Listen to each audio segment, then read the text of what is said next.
Railroading.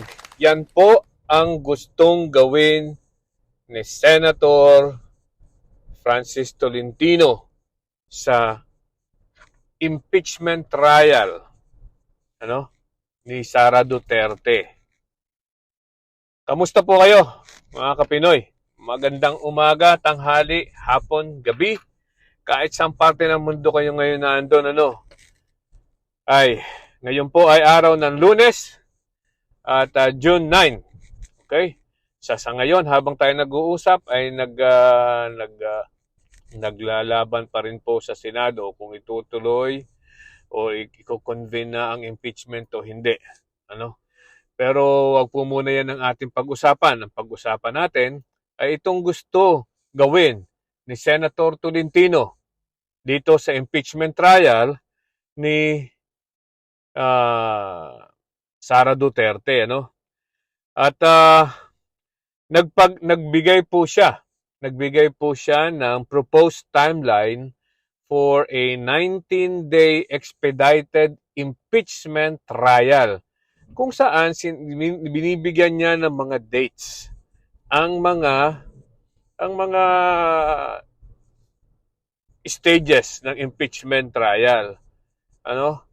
At napapansin natin na gusto niyang tapusin ito sa 19 days. Ibig sabihin, gusto niyang tapusin ito from simulan to at matapos from June 11 hanggang June 30. Bakit niya gustong gawin to? Kasi naniniwala siya na hindi daw dapat palampasin ang impeachment trial hanggang o patawirin sa 20th Congress kung kailan magsisimula sa June 30 ng tanghali. Yun ang gusto niyang gawin. So, i-discuss natin ito, ating pag-usapan ito kung bakit ko tinawag na railroading. Alam niyo po ang railroading, ayan ay ang ibig sabihin po ng railroading, ayun yung pinipuwersa, or pinipuwersa ang isang body o someone, to pass or approve quickly by applying pressure. Ibig sabihin, kung ang isang batas o isang bill ay ni railroad, ayan po ay binibilisan, at binibigyan ng pressure. Yan po yun. So, ang tinatawag natin ditong railroading ay yan yung para bang minamadali para hindi mapansin ang mga infirmities ng mga bagay-bagay na kanilang tinatakel. Okay, so simulan natin ang schedule na sinasabi o pinopropose nitong si Senator Tolentino. Okay, on June 11 daw po, on June 11, ay i-constitute ang impeachment court. Ibig sabihin, bubuuin o i-formalize na nila ang impeachment court. Yan din po ang gustong sabihin, yan din po ang schedule na gustong gawin ni Senator Chis Escudero. Diba? Tandaan po natin, yan ay in-schedule muna noong June 2, despite the fact na ang sabi ay bilis-bilis o agad-agad pagka-submit ng impeachment complaint or articles of impeachment ay dapat simulan agad ang paglilitis or impeachment trial. So, yan po ay sinubmit noong February 5. Pero June 2, unang-una, yung po yung June 2 ang unang schedule ni Senator Tolentino. Okay, so halos nagkaang labanan during that time pero nanaig pa rin ang kagustuhan niya. Alright, that's fine. Now, bago po mag-June 2, 4 days before, nagsabi po itong si Escudero na pinospone at inilagay sa June 11. Diyan na nagsimula ang gulo. So, okay, June 11, Constitution of Impeachment Court. Alright. So, at the same date, so June 11 to 21, yan daw po ang submission of answer by the Vice President Sara Duterte.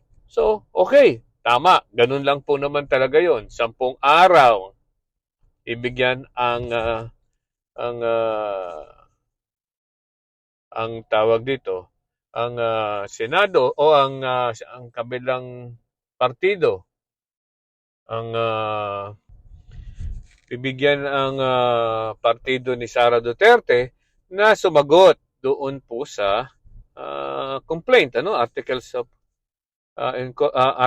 of impeachment. Tapos pagdating po ng June 21, yun po ang last day, kinabukasan, binibigyan naman ng isang araw, June 22, ang prosecutors na sagutin ang answer ni Sara Duterte. Diyan po, unang-unang problema. Dahil po, hindi sapat ang isang araw para gumawa ng reply. Kahit naman po sinong abogado, medyo mahihirapang gumawa ng reply. Pwede pong hindi sumagot ang prosecutors, Pwede hindi sila gumawa ng reply.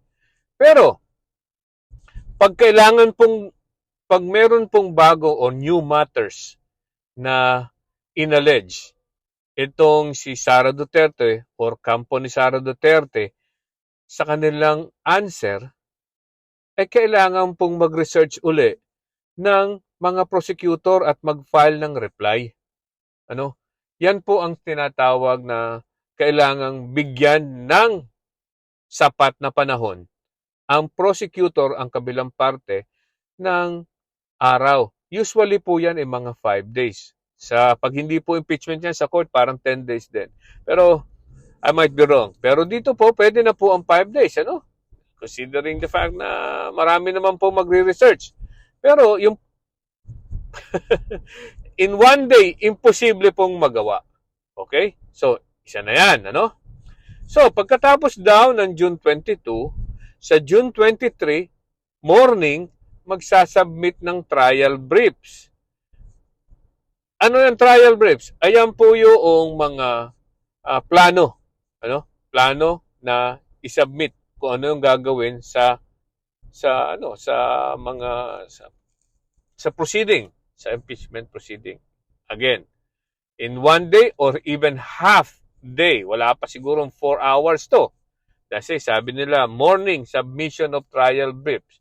Alright, so 22, gagawa ka ng response or reply. Okay? Sabi, which is impossible. Second, next is, pag nakagawa ka na ng reply, ikaw na may gagawa ng trial brief. Pag-iisipan mo kung ano ang dapat gawin base sa mga ebidensyang ikakalap mo o iprepresenta. Mukhang malabo din po yun.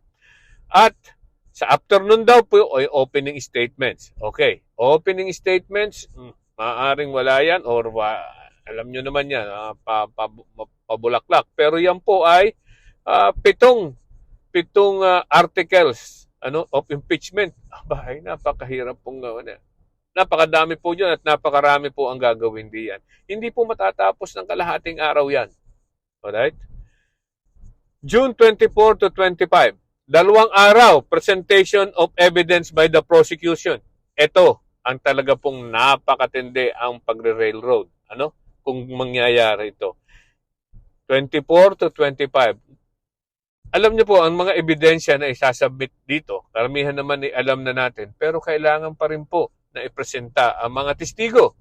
Napakarami pong testigo. Tandaan po natin, ilang araw po o siguro ilang linggo o ilang hearing ang ginawa ng Quadcom about this, about this research or investigation para lang lumabas ang mga ebidensya na yan. Lalong-lalo na po yung mga ebidensya ng confidential funds na hindi maipaliwanag, di ba? Napakatagal na pong binusisi yan, ng Kongreso. Okay? So, definitely hindi po matatapos na 2 araw Ang presentation of evidence, siyempre po, ipipresenta, tatanungin ng mga testigo, at padalwa, iyan po ay i-rebat or i-cross-examine ng mga abogado ng kabila ng ni Sara Duterte, ano? Tapos baka magkakaroon pa ng tatanungan yan ng prosecution prosecution panel. So napakahaba po ng proseso nitong presentation of evidence na gusto nilang matapos sa 2 araw. Ano? Okay? So kumbaga pasasadahan lang nila yan, papapsadahan. Ang sunod, June 25 to 26. Ano naman to? Aba, ito presentation of evidence of the defense. Ano? 2 araw din. Ewan ko kung paano nila tatapusin sa 2 araw yan. Siyempre, may cross-examination din yan. Ano?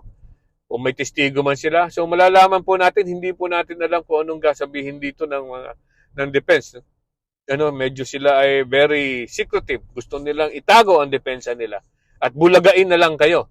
Siyempre, pag binulagaan nyo naman yung prosecution, aba, edi siyempre, hihingi pa yan ng mga kung ano-anong mga extension, titingnan nila kung ano yung mga ebidensyang inilalabas, kung i-check nila po ng mga abogado ng prosecution ang mga ebidensya na yan.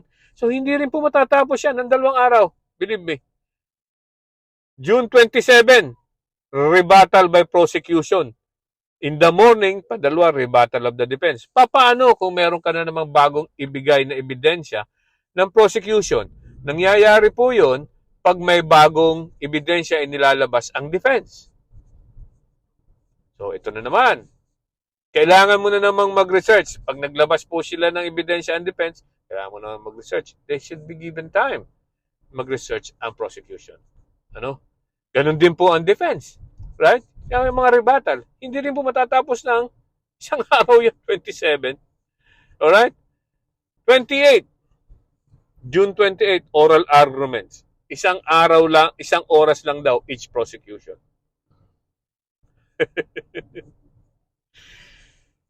Ito bang saan bang kuweba natutulog ito o nakatira ito mga senador na to, no? Alright. June 29, closed door meeting. Pag-uusapan nila, kung ano mangyayari, di ba? Pag-uusapan daw ng Senado. Ganun daw. Siguro yung kanilang mga desisyon, ano? June 30, Judgment Day. Okay. So, 19-day expedited impeachment trial. Alright. Sino lamang dito, ano? Sinong nagbe-benefit dito? Siyempre, ang nagbe-benefit po dito ay ang mga kampo ni Sara Duterte. Hindi po nakaka-benefit dito ang mga taong bayan. Bakit? Bakit po sinabi yan? Dahil po ang tinatawag kong railroading. Ano po yung railroad? Alam niyo yung pag nakasakay ka sa train, ano? Pag nakasakay ka sa train, mabilis ang train na yan, lalo na't bullet, ano? Mabibilis yan, ano? Parang ganito ang gustong gawin, no? Bullet train. Yung pong train na yan, napakabilis. Lahat nakikita mo, ano? Kung talagang titingnan mo, lahat makikita mo. Pero, hindi mo matititigan. No? Yun ho ang ibig kong sabihin diyan. Sa ebidensya, maaaring maipresenta lahat. Ano? Pero hindi po matititigan at hindi mai-scrutinize kung ano ba yung ebidensya na yan. Ano? Yan po ay parang equivalent na rin dyan ng you are denying the right of both parties to scrutinize the evidence presented. So, hindi po talaga dapat inire-railroad ang trial of impeachment. May tinatawag tayong marathon hearing. Iba po yun. Yung marathon hearing. Pero when it comes to impeachment, medyo delikado po. Ito pong impeachment case na to, sa 2 araw na non-stop, kung kahit mang gawin nilang yan, hindi basta mabubusisi yan ng bawat parte. Ano? padalawa, hindi po actually mapag-uusapan ayaw ng ano, ng mga taong bayan. Siyempre, yan po ang mga taong bayan diyan. Siyempre, gusto nilang makita kung ano ba talaga yan. Ano, kung gusto nilang pag-isipan kung dapat ba talaga. Kahit minsan po ito, political process po ito, ano? Alam natin political process. And included therein ay ang mga taong bayan, kasi ang taong bayan po ang maapektuhan dito.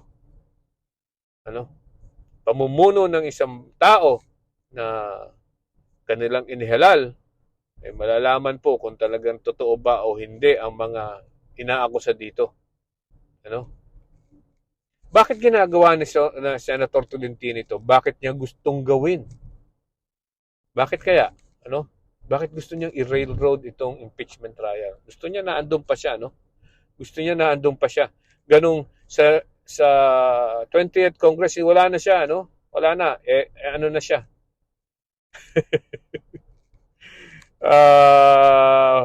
Forgotten and lost. Alam na po natin yan. Natalo na siya eh. Ano, so hindi po siya, wala po siya sa susunod na Senado.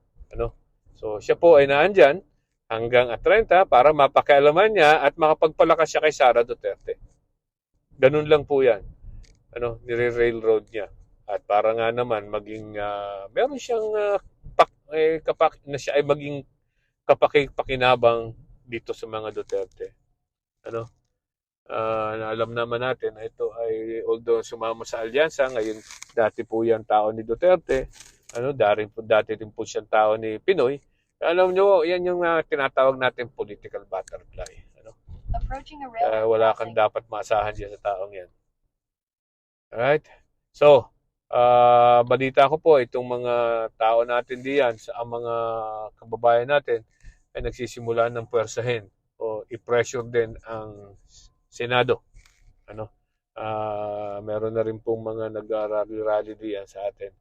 Kung at wag po tayong titigil hanggat hindi natatapos itong impeachment trial na to.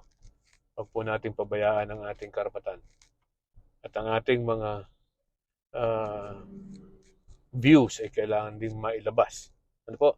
Alright? Magandang araw po muli. Bye-bye!